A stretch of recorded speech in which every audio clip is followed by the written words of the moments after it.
¿Qué tal? ¿Cómo están? Bienvenidos a un episodio más de Café y Salud con el doctor Rolando Pinilla. En el día de hoy tengo un invitado muy especial para mí, el doctor Roberto García, cirujano oncólogo, y vamos a estar tocando un tema importantísimo, la verdad que es de actualidad y que sé que todas quieren saber un poco de eso. Vamos a estar hablando un poco sobre la prevención que salva y la detección temprana del cáncer de mama, y más en este mes de octubre, el mes de la cinta rosada.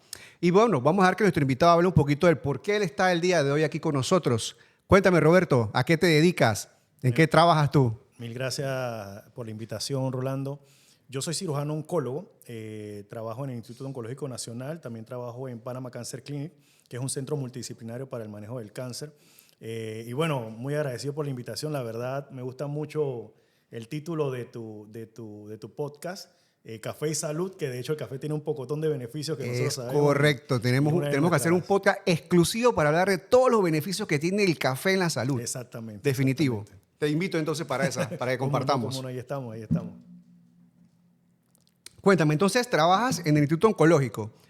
Eh, Vamos a tocar el tema sobre el cáncer de mama y imagino que obviamente siendo el Instituto Oncológico el centro de referencia nacional del cáncer, tenemos mucho cáncer de mama en el instituto. Sí, de hecho, el cáncer de mama en los últimos años se ha convertido en la patología de cáncer más incidente, sobre todo en el género femenino. Pero de todos los cánceres, igual sigue siendo el más común el cáncer de mama. El tema con nosotros, el cáncer de mama, es que a pesar de que la incidencia en los últimos años ha ido aumentando, una muy buena noticia es que la mortalidad del cáncer de mama ha ido disminuyendo. Ok. Y esto es precisamente por este tipo de actividades que nosotros realizamos, sobre todo en el mes de octubre, y que tratamos de extenderlo un poquito al resto del año, que es la detección temprana, exhortando a los pacientes que estén pendientes de su salud mamaria, que estén pendientes de temas de alimentación y demás. Así que esa sí es una buena noticia. Eso es importante. Bueno, antes que todo, y me imagino que ya cuando hablamos de cáncer en la cabeza de todos nuestros oyentes, queda una sensación, un sentimiento de wow, me puedo morir. Y eso que acabas de decir, la verdad que definitivamente es bien esperanzador y quiero que eso lo toquemos más a profundidad más adelante en el podcast.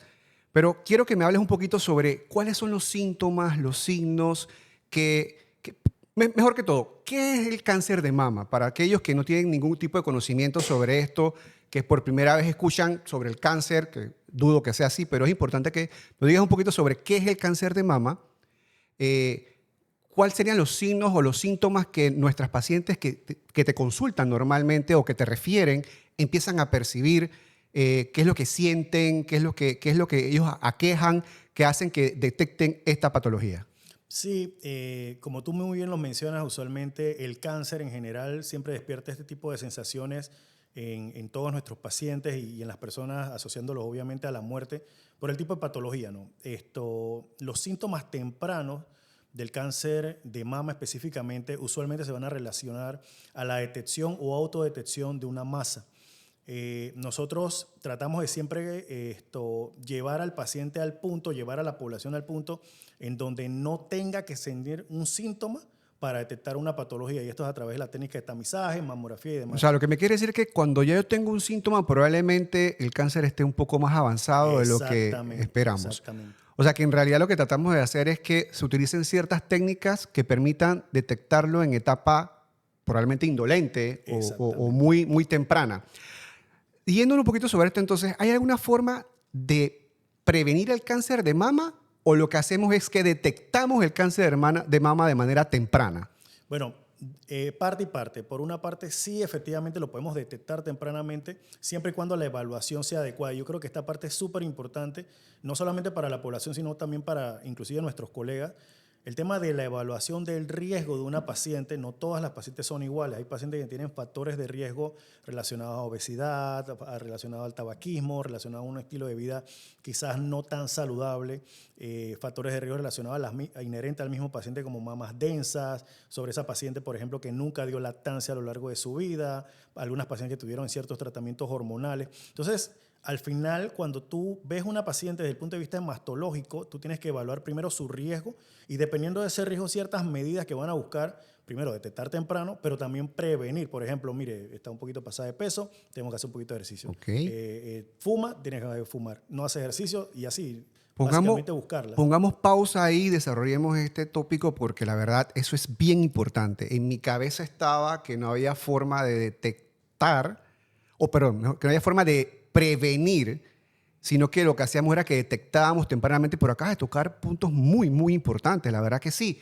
Y analizándolo, es cierto, o sea, si yo tengo una paciente que tiene antecedentes familiares, tengo una paciente que es obesa, tengo una paciente que no tiene un estilo de vida saludable, con que yo desde muy tempranamente en su adolescencia o su adultez temprana empiece a incidir en estos factores de riesgo, pudiese modificar su epigenética, o sea, pudiese modificar ese riesgo que pudiese tener ella de desarrollar la enfermedad. Es lo que me quieres decir. De hecho, y me voy un poquito más allá, no solamente el tema de cáncer de mama, el cáncer en general y otras enfermedades cardiovasculares, metabólicas y demás.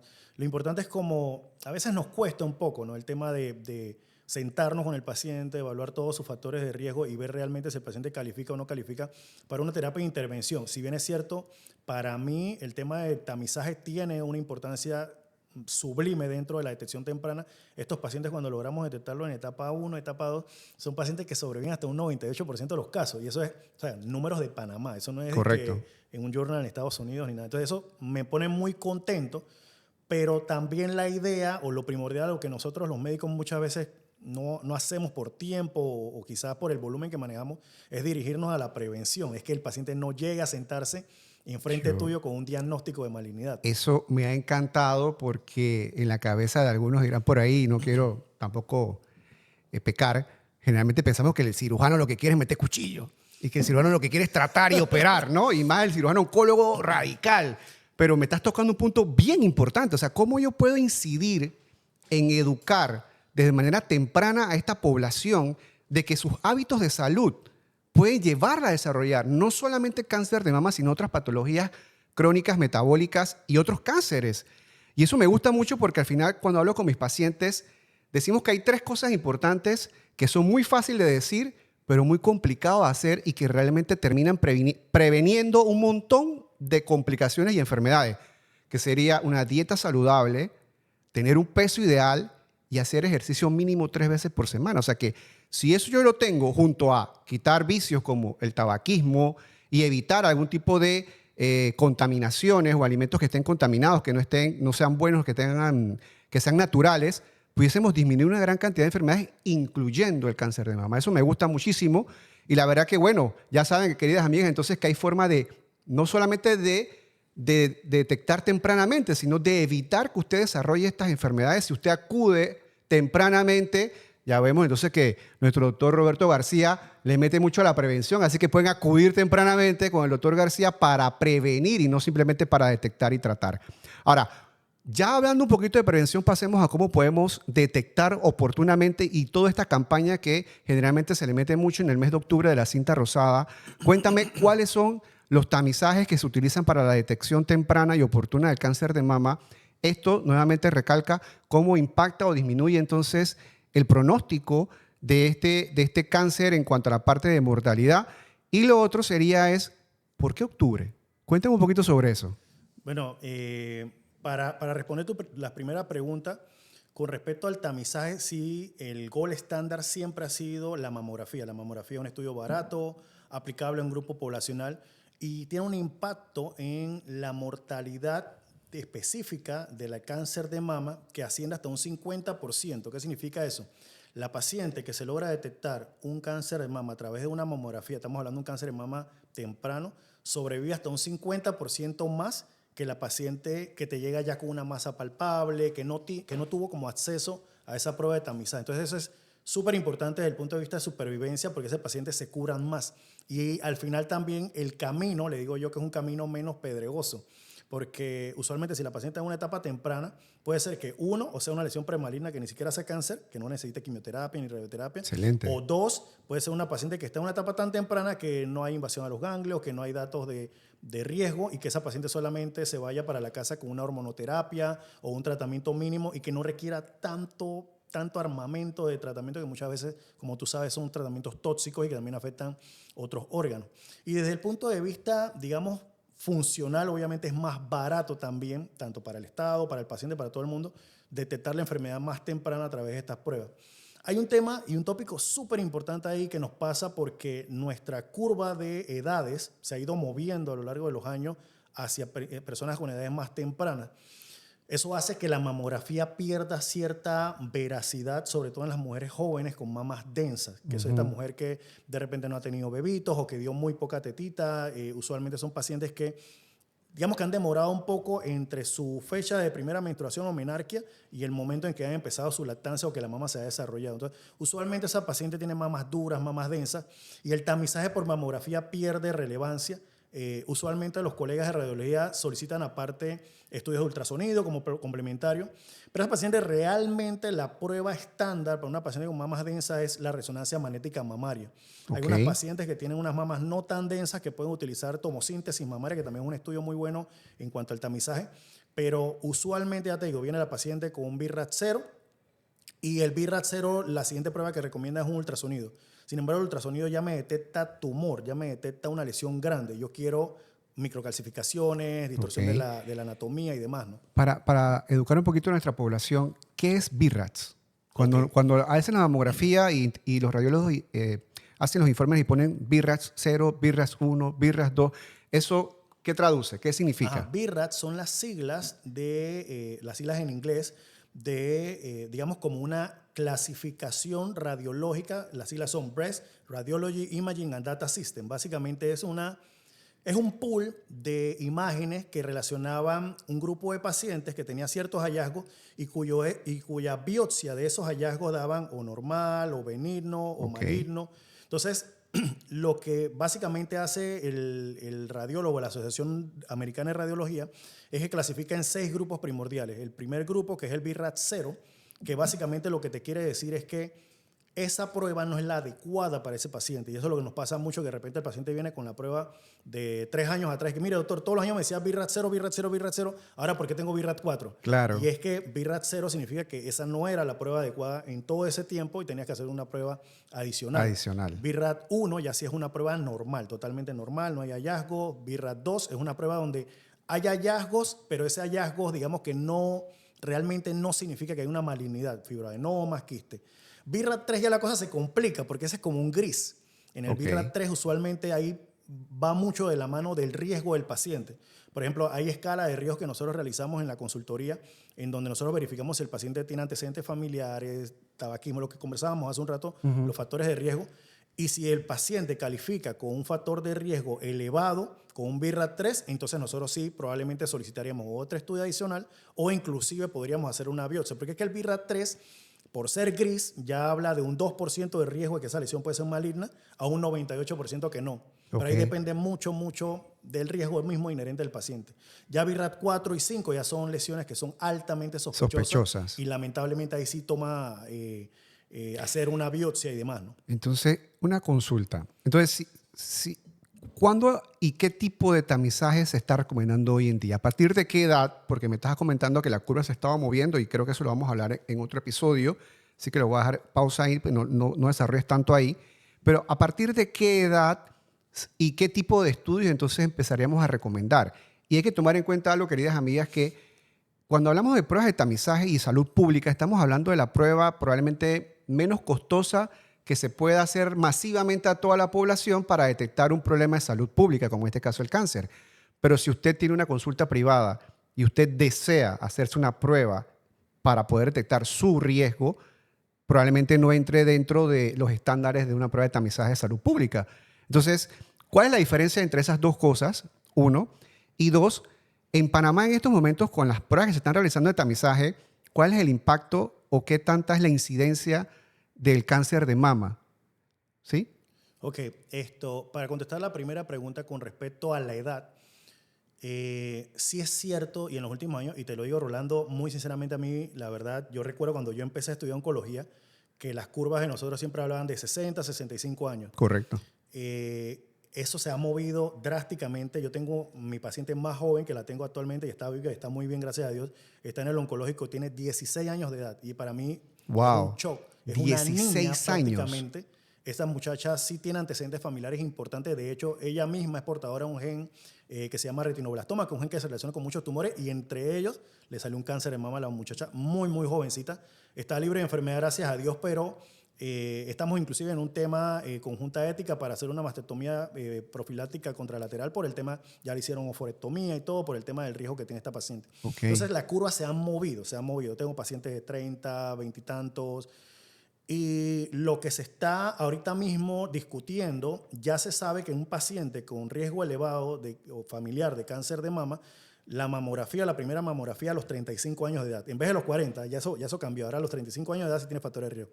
Si no tiene factores de riesgo usualmente y la paciente tiene patologías como cambios fibroquísticos que usualmente generan muchos quistes o nódulos de mama, a partir de su primer ciclo menstrual se recomienda por lo menos ultrasonido base.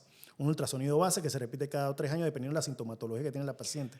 Ok, pausa aquí. Entonces, si tengo una paciente que se está quejando de que la mama le molesta, que siente un poquito de sensibilidad, llega al consultorio y bueno, como es una paciente joven y ya me dijiste que la mamografía, por esa mama siendo tan densa, no tiene la capacidad de darnos una buena resolución y respuesta, le pedimos un ultrasonido de mama. Si en el ultrasonido de mama me está diciendo que tiene cambios fibroquísticos de la mama o tiene mama multiquística, esa paciente entonces la tengo que tomar en cuenta para un seguimiento cada cuánto tiempo. Sí, porque el seguimiento usualmente puede ser anual, ahí entra un tema un poquito complejo porque la paciente, digamos que ya tiene que entender que los cambios fibroquísticos, que no es una patología, sino una condición de la paciente, Correcto. en donde ella responde muchas veces muy fuerte, inclusive a sus propias hormonas, que ella misma genera ciclo a ciclo, y las hormonas que vienen de afuera. Usualmente esta es una paciente que de repente dentro de su alimentación hay una dieta muy alta en lácteos, una dieta muy alta en ciertos alimentos que tienen hormonas y que producen en ella estos cambios fibroquísticos de una manera más amplia. Esa paciente usualmente, lamentablemente, le retiramos la cafeína, empezamos con suplementación vitamina E, cada 6 meses tú le haces un control. Si la paciente ha mermado sus síntomas con el tratamiento antiinflamatorio y vitamina E y demás, digamos que tú puedes darle un control anual tranquila. Okay. Pero nos pasa, y muchas veces nos pasa por el tema de clasificar a la paciente con cambio fibroquístico, o como se llamaba antes, enfermedad fibroquística de la mama, clasificarla como que, no, ella ya tiene enfermedad fibroquística, y la dejamos ahí, y cuando viene con un tumor filoides o un tumor que sí puede evolucionar O sea, nos confiamos porque pensamos que ya tenemos un diagnóstico que en teoría es benigno y dejamos de ser acuciosos en que puede ir avanzando y que las técnicas diagnósticas puede que se nos quede un poquito cortas si no estamos encima de ella. Ahora, muchos pacientes hoy en día tienen prótesis mamarias. ¿La mamografía sigue siendo el estudio de elección en estas pacientes o cambia un poco ahí el estudio? Sí cambia porque antes teníamos el tema de que las mamografías aplastaban por completo la mama y causaba dolor y trauma a estas pacientes. Y no solamente a las pacientes con prótesis, a las pacientes en general. Y las pacientes tenían hasta miedo de ir. Actualmente hay múltiples lugares que tienen software en donde evita que se dé ese aplastamiento o estripamiento, le digo yo, y las pacientes le temen muchísimo y que eso obviamente en las mujeres con prótesis las podían romper. Entonces usualmente a esas mujeres tú les recomendabas solamente resonancia magnética mamaria como método estándar por tener prótesis mamaria y que no permitía evaluar adecuadamente la cúpula que forma la misma prótesis en la mama. Ahora tenemos métodos de tomosíntesis y que la paciente se pueda hacer su tomosíntesis en mamografía sin ningún problema, siempre y cuando el equipo no sea de estos que te aplastan fuerte la glándula mamaria, ¿no? Ok, entonces, de tener la capacidad, porque generalmente la tecnología sigue avanzando, la mamografía por tomosíntesis puede ser entonces ahorita mismo la que se está Para mí es recomendando, el gold standard. ¿Qué paciente le recomendarías una resonancia magnética como prueba de tamizaje? Hay un grupo muy especial de pacientes donde tú evalúas sus criterios de riesgo y si esa paciente cumple con un riesgo personal de más del 20% a lo largo de su vida de tener cáncer de mama, esa paciente califica automáticamente para una resonancia magnética de mama. Hay varios software en línea, Tyrer-Cuzick, GuideScore, que son software que son gratuitos y que básicamente tú metes información de la paciente como por ejemplo su peso, su talla, a qué edad se desarrolló, a qué edad tuvo su primer hijo, si tuvo antecedentes familiares de cáncer de mama. Y eso te da, digamos, una visión en número, en porcentaje, de cuánto es el riesgo personal de esa paciente. Si supera el 20%, o sea, directo a resonancia magnética. Y el otro grupo de pacientes que es importante, que es el grupo de pacientes de mamas densas, correcto, que no se ven en la resonancia. Usualmente el tejido mamario denso lo que representa es un tejido inmaduro y que por sí, solamente por tener mamas densas, es un tejido de más riesgo de desarrollar cáncer por ser un tejido inmaduro y que se puede desdiferenciar ante estimulaciones hormonales y demás. Entonces, esos dos grupos de pacientes, mamas densas y pacientes con antecedentes personales o con riesgo personal mayor del 20%. Sí, casualmente te iba a preguntar eso, si existe algún tipo de calculadora, de software, me parece muy interesante. Ahora te los voy a pedir y los vamos a colocar entonces en la información que va a quedar grabada para que ustedes puedan buscarlo. Incluso los profesionales de la salud que nos estén viendo también pueden utilizar estas calculadoras que facilitan o ayudan entonces a tomar decisiones y ahí realmente con un número específico saber realmente si este paciente tiene un riesgo incrementado o no. Me parece fantástico, así que ahora te voy a pedir los datos para colocarlo entonces en la bio de este podcast. Entonces, tenemos entonces ya la prueba de tamizaje, hemos detectado que la paciente tiene un cáncer de mama. Usualmente, ¿cuál es la terapia de este tipo de patologías? Más que terapia, ahí sí entraría la parte de prevención o cambios del estilo de vida. Por ejemplo, lo que te comentaba hace un rato, nosotros sabemos que, por ejemplo, la paciente con cambio fibroquístico usualmente tiene mamas densas, esa misma paciente, y ahí es donde tú empiezas como, digamos, empiezas con la suplementación con vitamina E, disminuir el tema del café dentro de su dieta. Si la paciente está obesa, tenemos que trabajar en eso. Alteraciones inclusive del ritmo del sueño pueden provocar que el cortisol sérico de esa paciente se eleve, y como todos sabemos, la glándula mamaria, aunque su mayor, digamos, como proveedor de actividad metabólica es el estrógeno y la progesterona, también hay hormonas que participan como el cortisol, la tiroglobulina, la prolactina, que también en algunos casos cuando el paciente tiene mucho estrés, la prolactina se puede elevar. Y estas hormonas, en la insulina muy, muy, muy llamativo en la paciente obesa, sobre todo con hiperinsulinismo, la aparición de quistes, y no solo en la mama, tiroides, pólipos en el intestino, pólipos en el estómago. Entonces, es muy importante en este grupo de pacientes conocer cómo es su perfil hormonal, no solamente desde el punto de vista de estrógeno y progesterona, que son súper importantes, pero también las otras hormonas que participan entonces en la estimulación mamaria. Entonces, usualmente ese paciente tú tienes como que hacerle un panel, un perfil hormonal mamario, y además de eso, evaluar cuáles son los factores de riesgo que esta paciente tiene y cuáles de ellos puedes ir disminuyendo. Usualmente se asocia mucho, mucho a la dieta. Y ya te digo, en nuestro día a día nosotros, y digo, tú eres también, ¿cómo se llama? Testigo de esto. Por ejemplo, nosotros los médicos salimos de la casa, quizás desayunamos algunas veces, si no, no. Exacto. Vamos al trabajo, que si el café en el día, eso nos ayuda con el hambre. Entonces, es un poquito complejo y en el día a día cada vez nuestra velocidad de vida se aumenta, se acelera y quizás no comemos las mejores comidas a las mejores horas, y todas estas cosas también hay que tocarlas dentro de la evaluación de esa paciente de alto riesgo. Ok.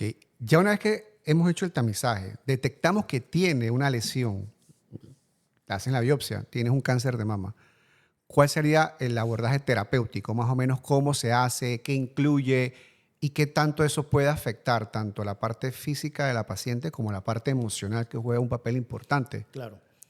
Ahí, en el cáncer de mama, usualmente las tres primordiales o las tres principales herramientas que nosotros tenemos es la cirugía de mama, los tratamientos sistémicos, quimioterapia, hormonoterapia y demás, y la radioterapia. De estas tres herramientas primordiales se generan muchas herramientas adicionales que necesitamos porque el manejo sigue siendo un manejo multidisciplinario. Por ejemplo, yo opero a una paciente, pero esa paciente debe ir a una rehabilitación porque si no el brazo le puede quedar, le decimos tieso o pegado al cuerpo porque la paciente teme moverlo. Asimismo, la circulación en la mano debe rehabilitarse para evitar que la paciente se le hinche la mano después de disecciones axilares. Entonces, ya ahí tenemos el equipo de terapia física y rehabilitación con su especialista y obviamente los fisioterapeutas a la mano. Además de eso, esa paciente que ya tiene un diagnóstico de cáncer, obviamente es un tema, como lo mencionabas tú al principio, el tema del temor y todo esto, entonces tienes que tener un equipo de salud mental también que esté con la paciente. Correcto. Además de eso, si la paciente tiene alguna patología, para prepararla para los siguientes tratamientos debe verse con un odontólogo especialista para que vea que no tenga ni una caries y que esto no le vaya a afectar después. Después de este primer paso, que es usualmente la cirugía, el paciente debe evaluar con un oncólogo médico especialista cuál es el mejor tratamiento. Hay pacientes que sí, definitivamente califican para quimioterapia, que es como el cuco de esto, obviamente por los efectos tóxicos de la quimioterapia. Exacto. Pero hay pacientes que, sobre todo si se encuentran temprano, que muchas veces dentro de su tumor se expresan receptores hormonales positivos, no requieren quimioterapia, solamente pastillas. Oye, y qué no bueno. tienen ningún efecto adverso, digamos, de mayor molestia, que sea un dolor en una articulación o algo así. Entonces, ya te digo, la medicina va avanzando, pero al mismo paso en que avanza se vuelve más compleja, más espesa y demás. Ahorita mismo hay un grupo de pacientes, sobre todo mayores de 65 años, en donde el riesgo es tan bajo que tú puedes evitar la radioterapia. Y ya Excelente. se está empezando entonces a disminuir la cantidad de intensidad de tratamiento, porque lo que uno busca es, al igual que en la cirugía, ser menos invasivo, en los otros tratamientos tratar de evitar ser lo menos invasivo para evitar como de alguna forma golpear tanto al cuerpo, ¿no? Ok, entonces con el advenimiento de las nuevas terapias, los nuevos diagnósticos y poder identificar la terapia específica para cada grupo de pacientes, hemos podido disminuir los efectos secundarios de estas terapias. Entonces ya las cirugías no son tan agresivas. Ya antes de hacer una mastectomía radical por cualquier tipo de cáncer, ahora empiezan a ser más selectivos. Ya no tienes que hacer ese vaciamiento ganglionar si se detecta Exacto. tempranamente. Ya las quimioterapias no son tan agresivas o podemos dar pastillas si son receptores hormonales que responden a ellos. Me parece interesante cómo hemos venido creciendo en esto y hemos podido ir detectando más tempranamente y ofreciendo terapias menos radicales y menos agresivas que permitan entonces una mejor calidad de vida. Entonces, este cáncer que antes era prácticamente Sí, era una mortalidad Exacto, elevadísima, exactamente. y no solamente la parte de la mortalidad, sino que lo que vivían, con qué calidad de vida se vivía, ¿no? Ahora Sí, es diferente. Cuéntanos un poquito sobre esa hemos visto historia que están pacientes. viendo ustedes ahorita mismo. Yo me tocó en algún momento cuando entraba recién al oncológico ver pacientes de colegas que ya no estaban con nosotros, estaban jubilados y demás, donde estos pacientes tenían, digamos, cirugías que eran muy deformativas del cuerpo, los brazos se le inflamaban, no podían utilizarse ni una vía intravenosa de ese lado. Hemos visto pacientes que inclusive recesiones de parrillas costales, el paciente cuando respiraba básicamente se le veía la respiración. Wow, Era bien llamativo claro. porque el desconocimiento de la enfermedad como tal te llevaba a ser excesivamente agresivo. Tú pensabas que con una cirugía ibas a curar al paciente cuando realmente es una combinación, pues una combinación de los tratamientos médicos, de la radioterapia, de la cirugía y todas las otras especialidades que apoyan a estos tres tratamientos primordiales. Entonces, con el paso de los años, ya de los 80 hacia acá, digamos que eso empezaba a cambiar, empezamos a utilizar más el tema de investigación, estudios de investigación que encontraban nuevas moléculas, que encontraban nuevos tratamientos menos agresivos y que no era necesario hacer como tanto daño al cuerpo para poder llegar a una curación. Entonces, ya te digo, me ha tocado esa experiencia como vivir esa transición desde ver a los pacientes que nos dejaban en herencia y los nuevos en nosotros. Tengo un grupo que me encanta con ellas, que son las Pink Warriors, que son remadoras de bote dragón. Y Mm, estas muchachas son campeonas, han ganado internacionalmente con otros pacientes claro. que reman a lo largo del mundo, porque esta es como una doctrina, se llama de bote dragón. Y ellas reman y ya te digo, mastectomizadas, algunas con disecciones, pero y ahí está. Entonces, es muy bonito ver cómo estas personas han superado la adversidad y se han convertido en atletas de alto rendimiento y para mí, o sea, súper contento, ¿no? Súper contento cada vez que tenemos una actividad en conjunto con ellas. Digno de admirar, claro que sí. Definitivamente son temas que vamos a estar tocando próximamente también, casualmente con participantes de ese grupo.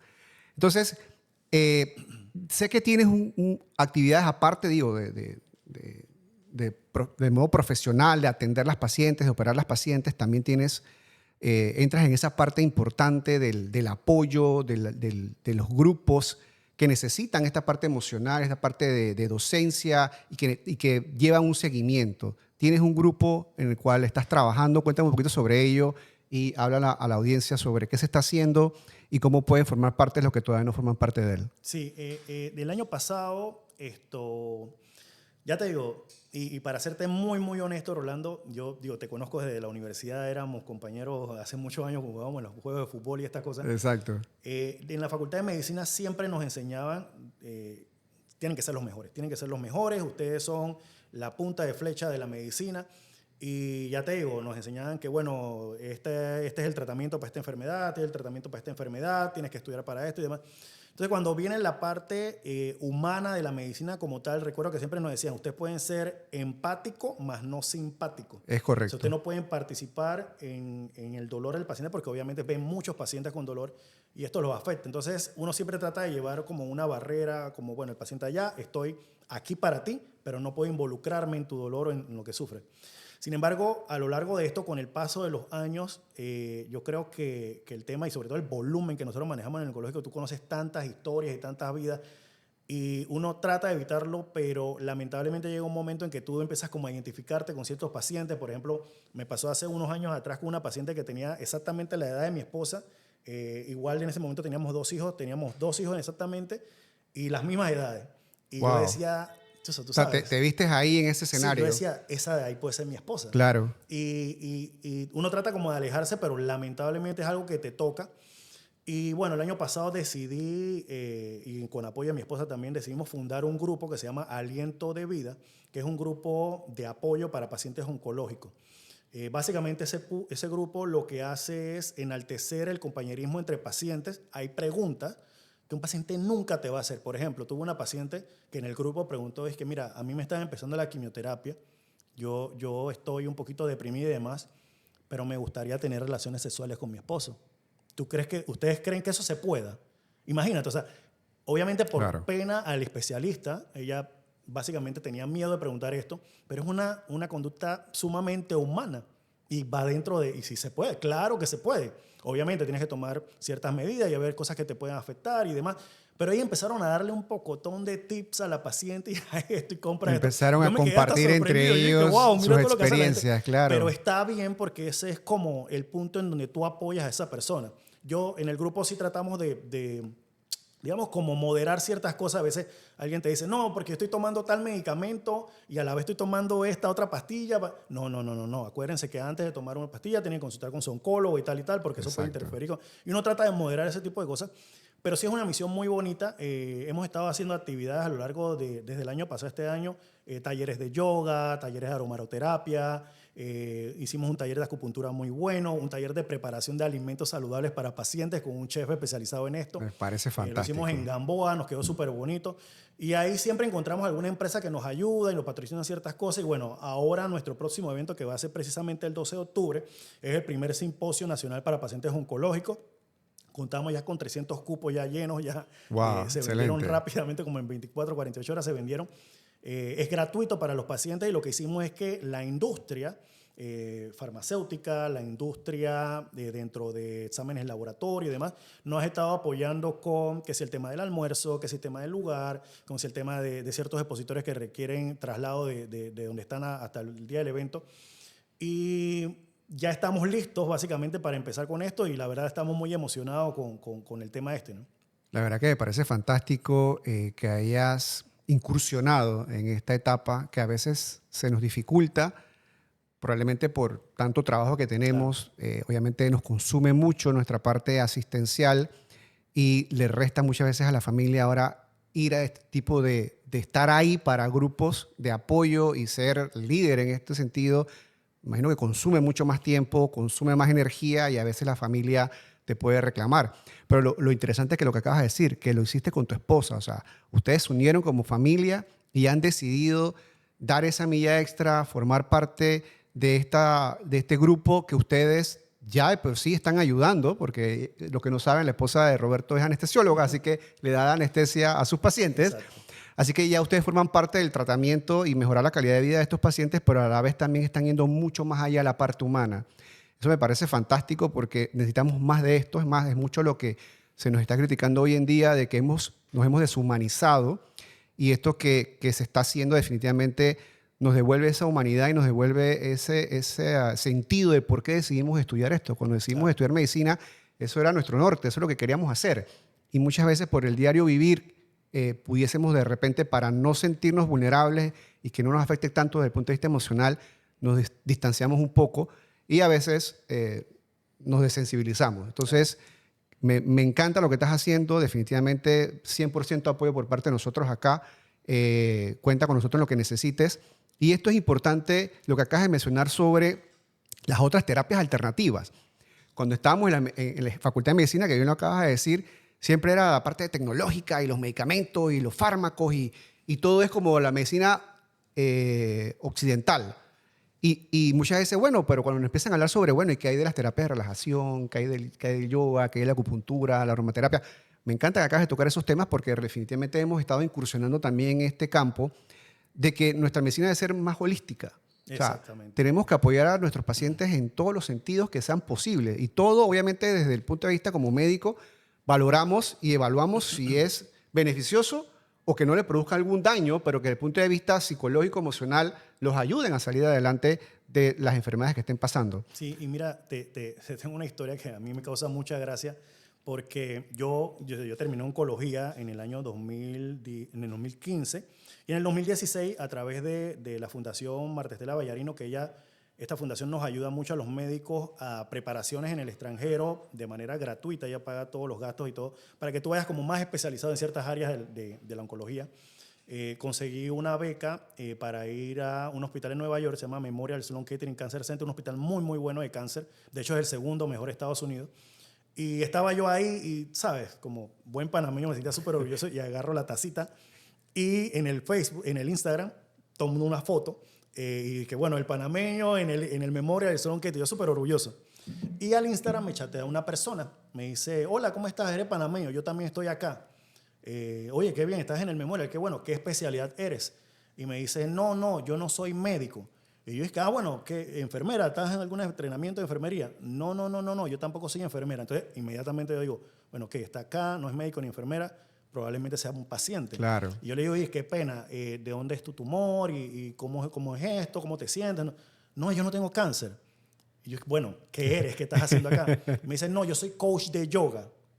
Yo es que, ok, ¿y qué haces acá? Y ella me dice, no, yo estoy en el edificio de Integrative Medicine del Memorial Sloan Kettering Cancer Center, que está acá en el 54 con Lexington. Y yo le digo, ¿qué?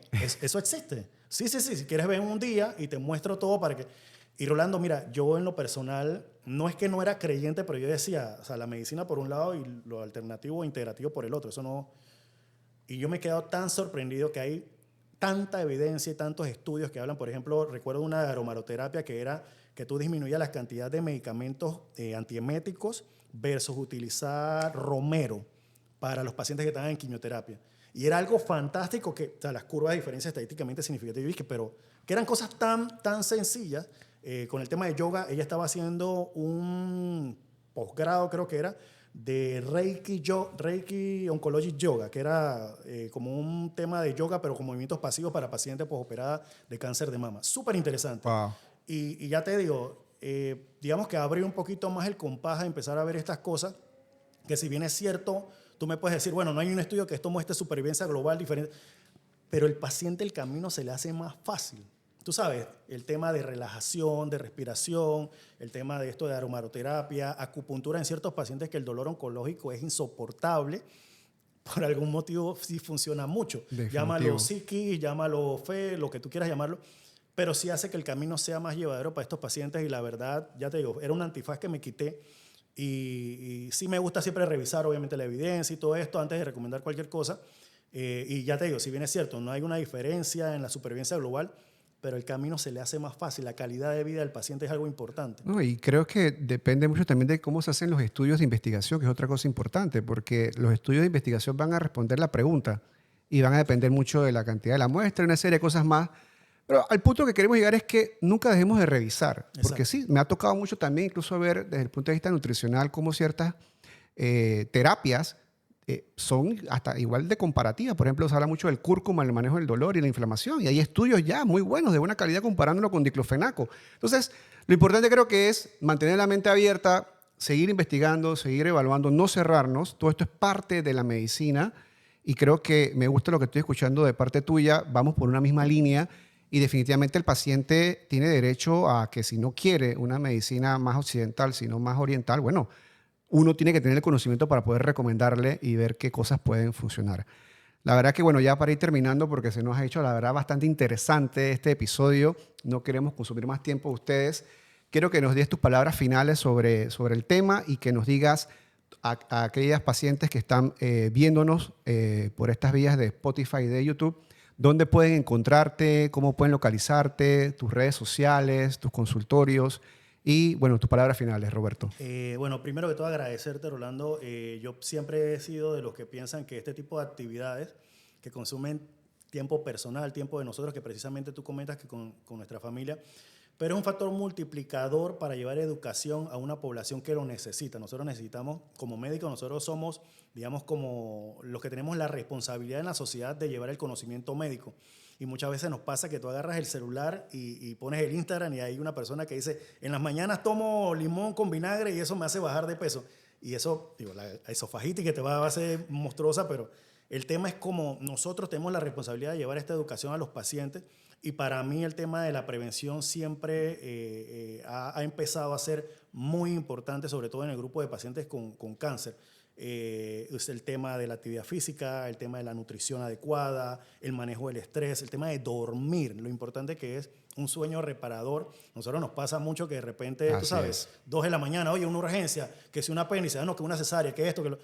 Y eso a veces nosotros no vemos el impacto que produce en nuestro organismo. Entonces, en nuestra propia salud. Exacto, en nuestra propia salud. Entonces, lo que mencionabas hace un rato de las sustancias tóxicas, si bien es cierto, tabaco y alcohol, súper malos para el organismo y demás, pero ¿qué pasa con los disruptores hormonales? ¿Qué pasa con esos cosméticos que tienen parabenos? ¿Qué pasa con tantos tóxicos que lamentablemente están, sobre todo en la industria, ya sea de la alimentación, cosmética o hasta inclusive en la industria médica como tal, que afectan a nuestro cuerpo y nosotros los consumimos y no sabemos que están ahí? Entonces, al final de esto, yo pienso que estos espacios son súper importantes. Agradecido nuevamente contigo, ojalá que no sea la última vez que me invites por acá, para llevar este tema de educación, porque si bien es cierto, si usted necesita un tratamiento oncológico, con mucho gusto la puerta está abierta, pero mi principal interés es que usted no llegue a ese consultorio. Excelente. Que no llegue y se siente con este diagnóstico de cáncer. Y si pasa, que sea una etapa temprana. Para eso, la detección temprana.